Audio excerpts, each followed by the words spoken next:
Can you hear me, John? I can't hear you. I think I can. Oh, great. So Karen, it looks like Karen's in.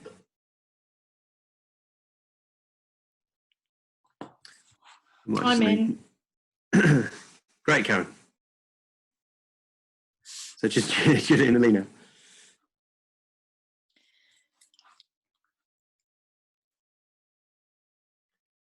You in, Gillian?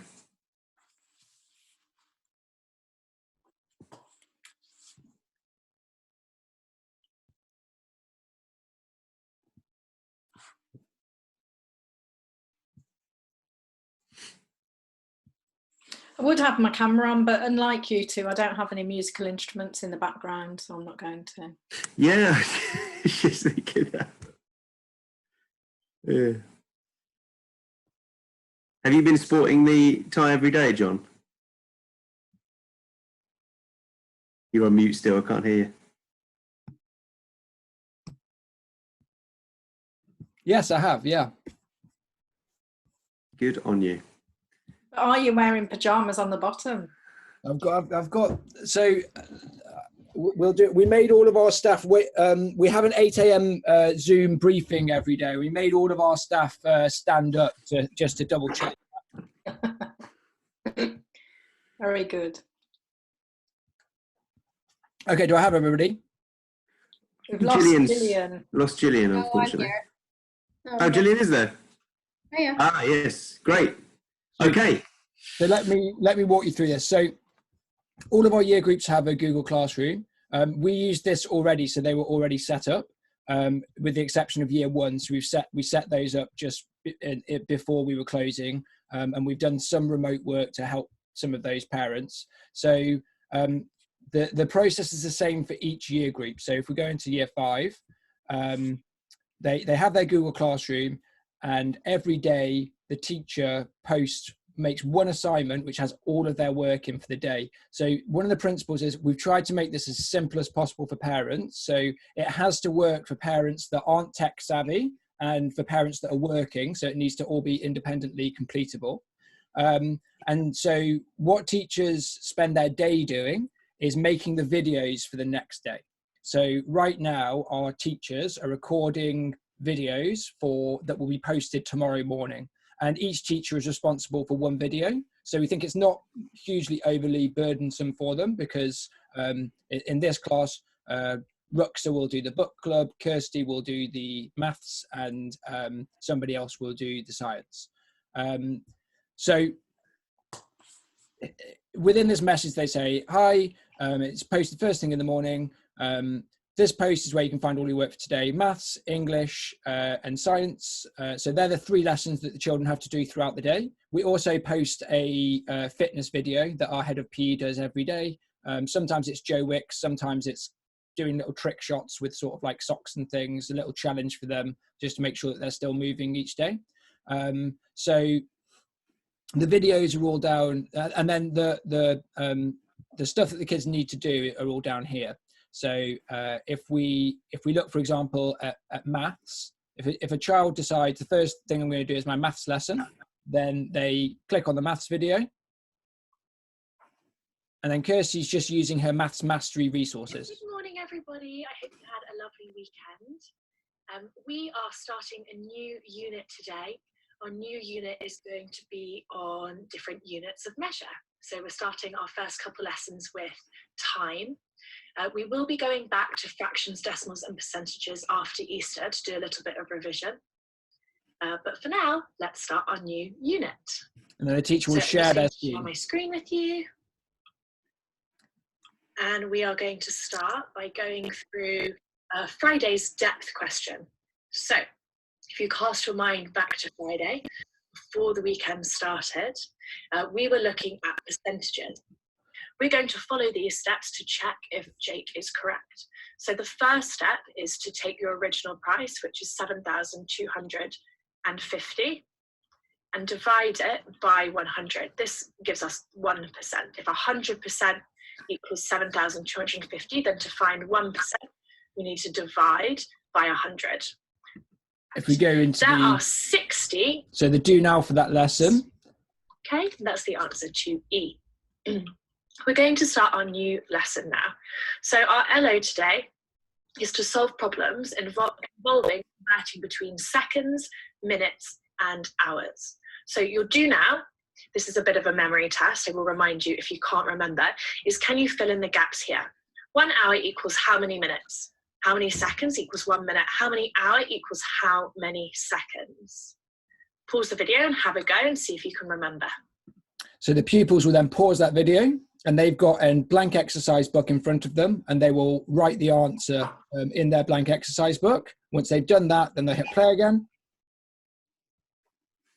Great. If you've had a chance at doing that, let's see if you were correct. There are 60 minutes in it. And then the pupils can just self-mark their work because it's done in that lesson. Mm.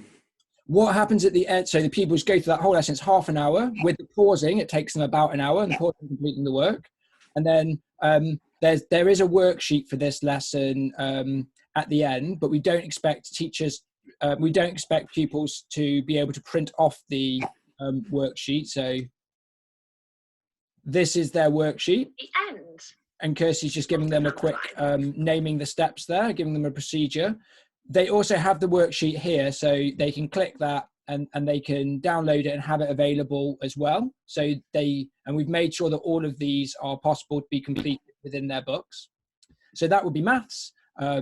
For book club, they download the question. John, can I just ask a question on that?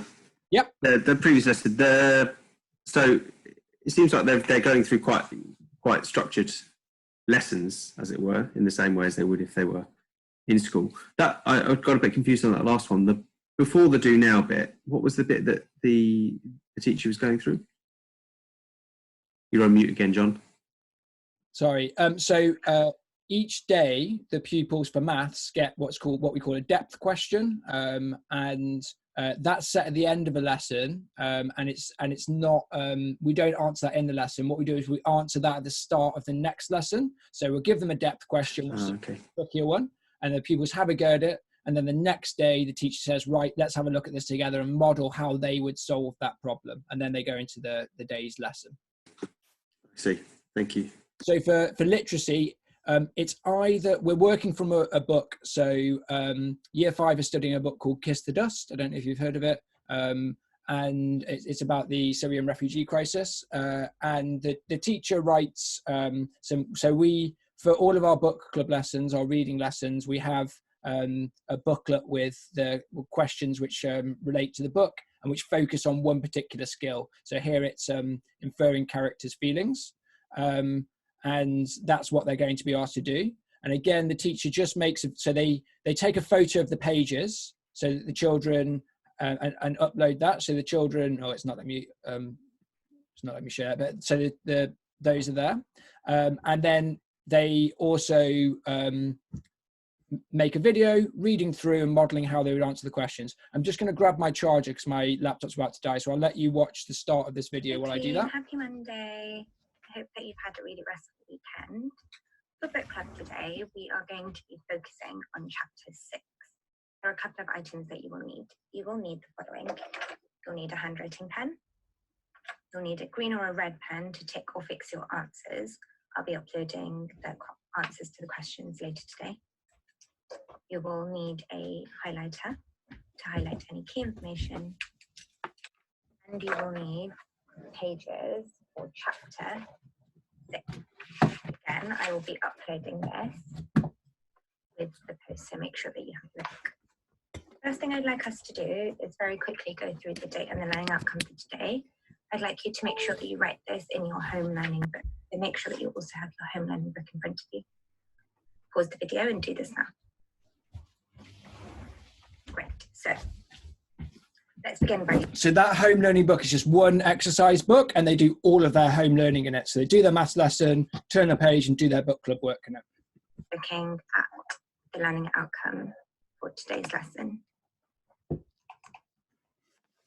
Today we are answering questions 19 to 22. They are all about chapter 6. Chapter 6 is pages 47 to 53. Today's full date is Monday the 30th of March 2020. So we sent home teachers with their visualizers. So they've all got their visualizers at home so that they can complete work under those if they need to. And the learning outcome for today's lesson is to define key terms and to retrieve information from the text. When you define key terms, you are telling me what the term means. So you're looking for a definition. And when you retrieve information, you're taking information directly from the text. So you're going to copy it exactly as you see it.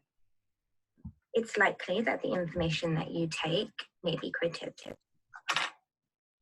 Right, let me begin by first just reading you through having a look through the questions so that we know what we're looking for. I have my highlighter ready so that I know the key information.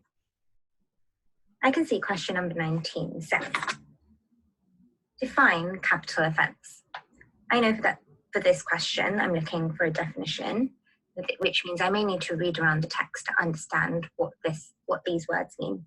I'm looking. No, it's a technical question, John. Yes. Because I'm just wondering, I can't quite get my head around the it's probably quite simple, the tech of what that teacher was doing. So she's got a visualizer plugged into a laptop. Yeah. And then she's just sharing her screen. Is that what she's doing? Because she's sort of, there's a few things kind of going on concurrently there, aren't there? She's talking and teaching, and then she's showing the visualizer. What's the technical side of what she's doing there? Yeah, so she's opened the visualizer software. So one of her windows is the visualizer software. So she opens, so the way that teachers do it is they open up Zoom and they just record the screen, because Zoom allows you to record the screen. So it's effectively opening up Zoom, but with only you in the meeting. And that allows you to record the screen. And then you just hit share screen using Zoom and open up either the presentation, as Kirsty was doing, or the visualizer window, as Ruxa was doing. And it just gives you a little bit more functionality, because it's not that helpful to just have the teacher's face. What we really want is them to have a presentation or some text or a visualizer, so that the children can still see the modelling. So essentially, it's just a screen recording of a meeting with one person. Exactly. I've made a video, which I'll email to you afterwards. I've made a video explaining exactly how to do that, and a PDF with all of the steps, which we just sent to teachers. We obviously anticipated the closures. So the week before the closures, we trained everybody on that and just got everybody in a room to do it. But we've also made video guidance and a PDF guidance so that people can still do it. That'd be very useful. Thank you, John. So I'll send those through. So the kids will then do their book club lesson, and the last one is a science lesson. So Kirsty's done a science lesson here as well. And the afternoon lessons are often their booklets. So if they're doing history or geography, then they have their booklets. They took those home with them, and they'll complete their work in those booklets. Then, so a child has done all of that work. They've got 3 pages in their home learning book: a page of maths, a page of book club, and a page of their humanities. What they then do is they take a photo of all 3 pages and they email it to their teachers, to these 3 teachers, and they have to do that by 4 p.m. And then what teachers do is they spend the afternoon just checking through the kids, and we actually have the deadline of 10 o'clock the next morning. So teachers can spend between 9 and 10 the next day if they want to, filling in the accountability document. And that means that at 10 o'clock, Tilly, Francesca and I, the SLT for primary, we look at those accountability documents, and by then all of the children will be either green or red. Green if they sent an email in with their work, red if they didn't. And we can then get in touch with those parents if it's necessary, just to, and that's really really non-judgmental and really supportive. We're very aware that lots of families are going to find this hard, and we're not in this to tell parents off. So it might just be, is everything okay? Is there anything we can do to support? Is there trouble with the tech? So some parents said that they were having a trouble because their broadband had a cap on the limit. So we've just bought dongles for those parents and posted dongles to them. So now they've got unlimited internet, and that's that problem solved. So it allows us to see some of the barriers for the parents and help them with that, rather than, like I say, trying to sort of tell them off for not doing it, and just allows us to be a bit more supportive of the families. So the teachers did all of this work on Friday, if that makes sense, and uploaded it this morning. And then today, they're doing all of that for tomorrow. It takes them about an hour to record the video and upload it, which then means that the rest of their day can be spent doing support work. So they'll be Google. So in here, you'll see that the children are putting comments. So this is one of our children. And the class teacher will be able to sort of like support them and be able to chat with them and give them support. The fitness video, our head of PE, George, is doing. These are lovely. So he spends his time making videos, and the children have been recording themselves and sending videos in. So he compiles those and sends them as like a little shout out.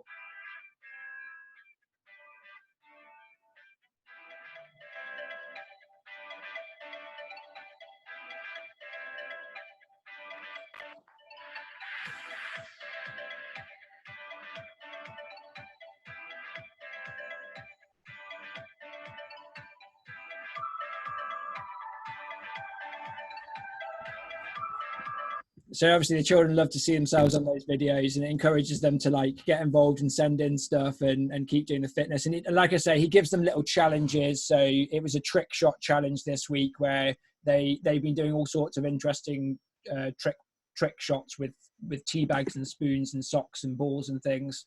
So that's so it's just those 4 things, John. It's the English, maths, humanities, and a bit of PE. Fitness and humanities. We want to make sure it's super manageable for parents. So we stripped stuff back and streamlined it. And we think that a couple of hours in the morning and an hour in the afternoon is about the right balance. Some parents want to make sure the kids have enough to do because they might be working, and so need to make sure that they're occupied. So we didn't want to give sort of nothing or very limited amounts. So we think that we've hit the balance about right. We had some teething problems on the first few days, so I just freed my calendar and I spent the first 2 days ringing families who were having difficulties and solving those problems for them. And now we have pretty much 100% engagement with this. I think we have about 3 families that we're still sort of like working with to sort of access this every day across the primary school, but otherwise everybody's engaging each day, and it's hit into a nice routine now. So that's pretty much what we've been doing. Any questions? Well, just firstly from me, John, thanks for re-establishing a connection on Zoom, because I think just actually was it's really impressive. I think what you've done there, and I definitely think you've managed to strike. I'm not a primary expert, but I know that this is presenting a challenge for lots of families, and I think you've got a really nice balance there. Can I just ask about those videos? If I look for your Reach YouTube channel, are they accessible to the public? No, because what the teachers do is after you finish recording a file on Zoom, it saves it to your computer. What they then do, they can drag that file to YouTube to create a YouTube video, but they're on all of the teachers' personal YouTube accounts, so they're not in one local place. And then you've got a YouTube video, so you can just post the link to. So if I was making one for Year 5 now, I would go.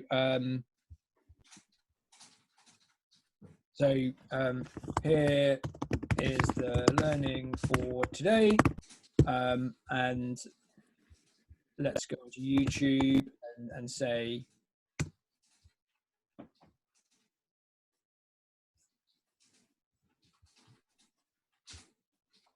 so this is my YouTube channel for work. So I did a story time last week for Year 4. So the link is there, so I can just get the link. And then when you go to the classroom, you click add YouTube,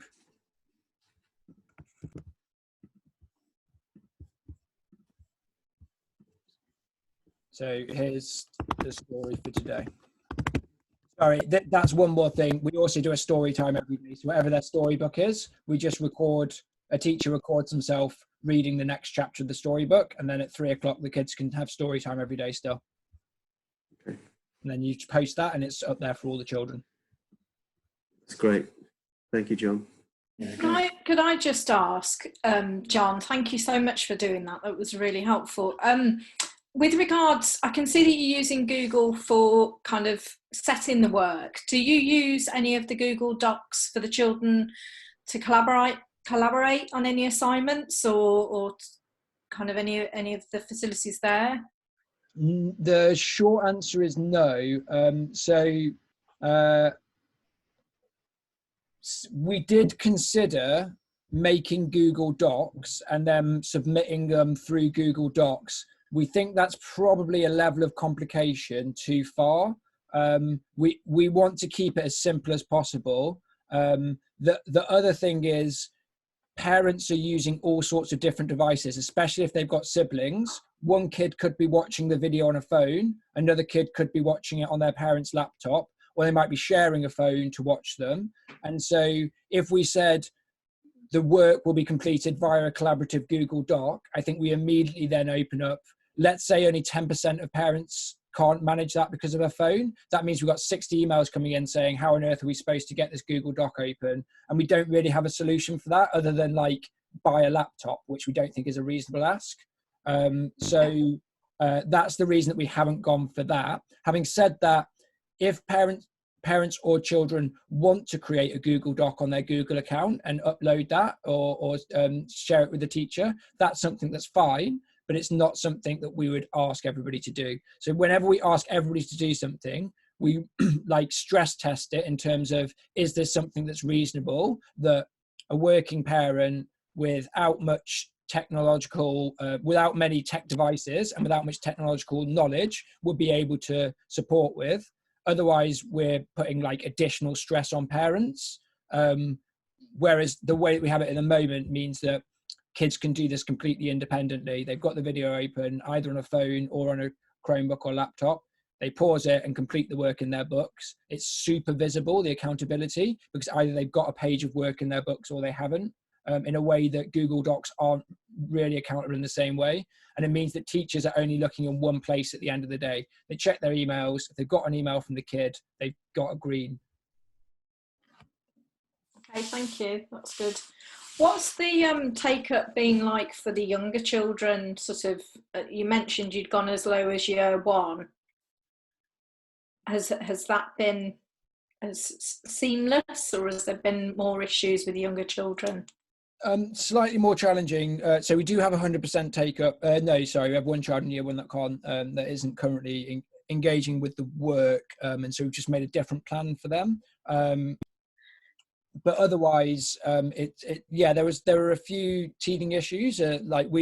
Last week, we went into last week thinking like, this is going to be an absolute shit show. Like there's going to be all of the problems here. And we just made our peace with the fact that we were going to be putting out a lot of fires, and asked parents to be patient with us. We're patient with parents and solve problems as they came.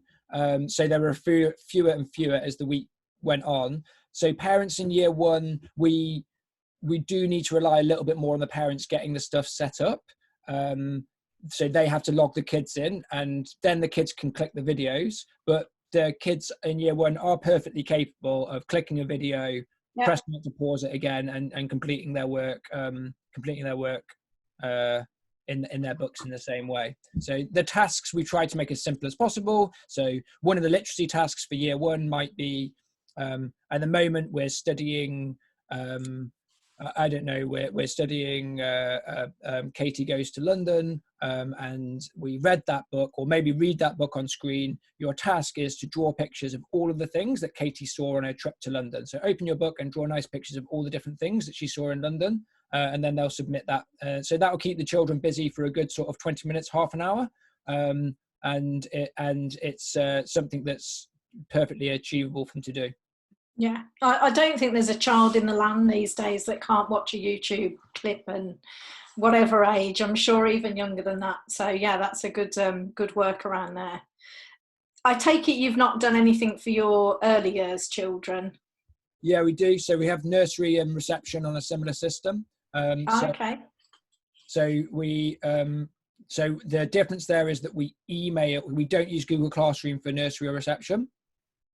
We have Tapestry for both of them. So the reception teacher emails they make the YouTube links, and then they just do an email to all the parents. They've got a group of all the parents. They email the parents and say, here are the 2 YouTube links.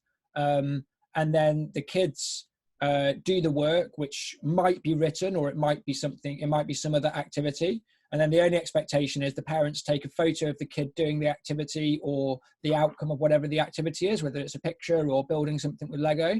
And they upload that to Tapestry. So the parents all upload it to Tapestry in reception and nursery. And I'm assuming the only barrier I can think of there that maybe you've had to overcome, do you have any parents that don't have a phone that has that camera facility? So we were quite lucky in that we anticipated the closure, and so the week before we did an audit of all of our families for devices, and we gave Chromebooks to any families that didn't have them. Right. But pretty much all families have at least a phone. Yeah.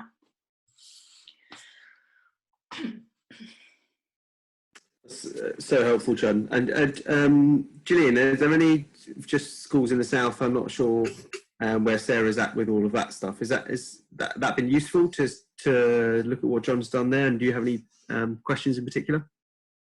Yeah, that's been really, really useful, John. Really good ideas. And I like that you've kind of stripped things back. I think that's where we were going as well. The workload we were providing was just a bit too much. So this seems really nice to have a teaching and an application bit.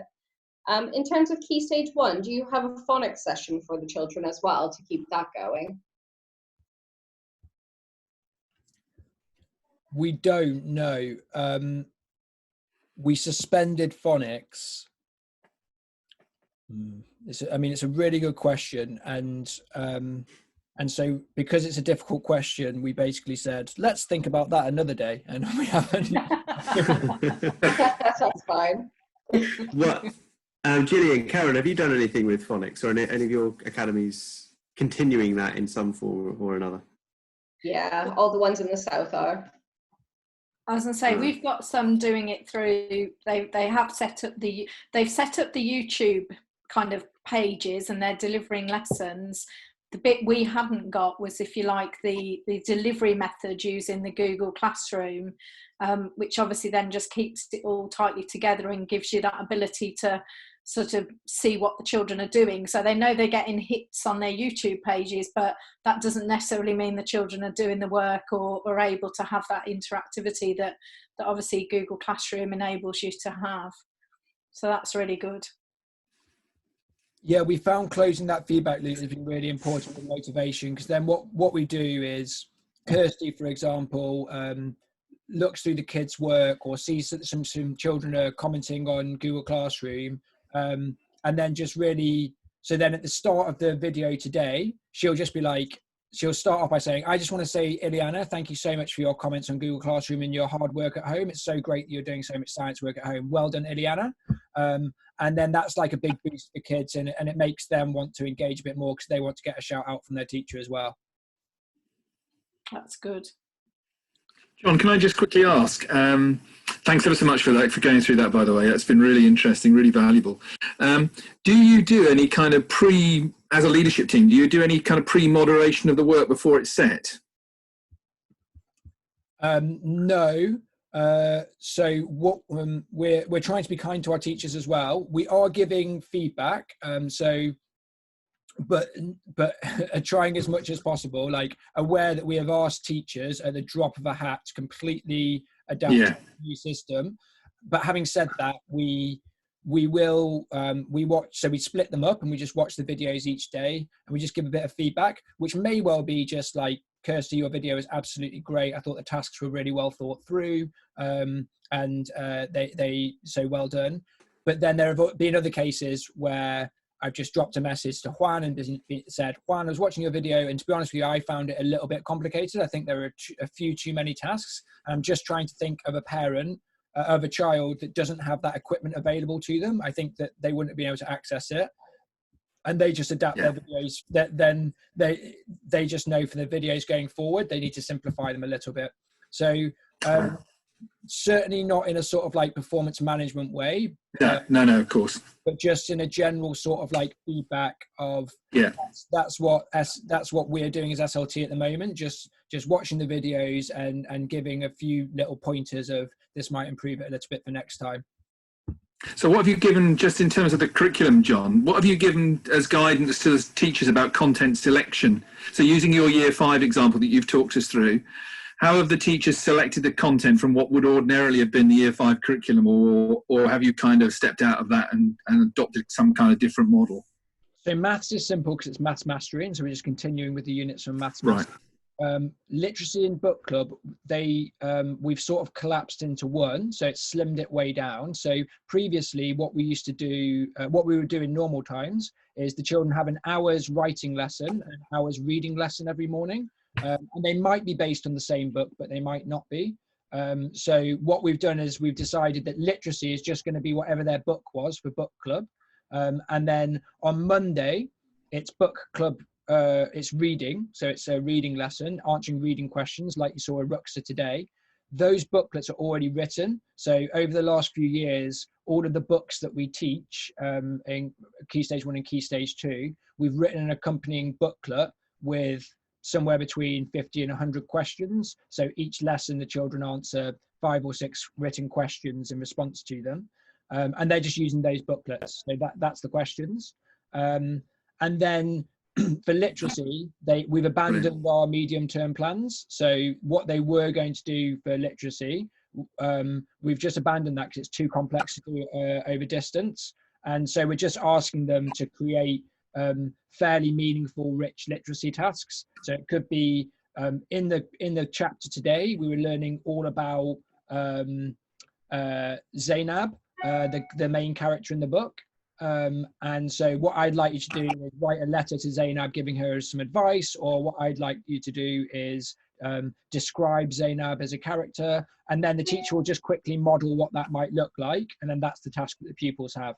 So it's far less coherent as a curriculum, if you like, but it means that they're still writing every day and practicing some literacy skills, even if it's in a fairly sort of like haphazard way.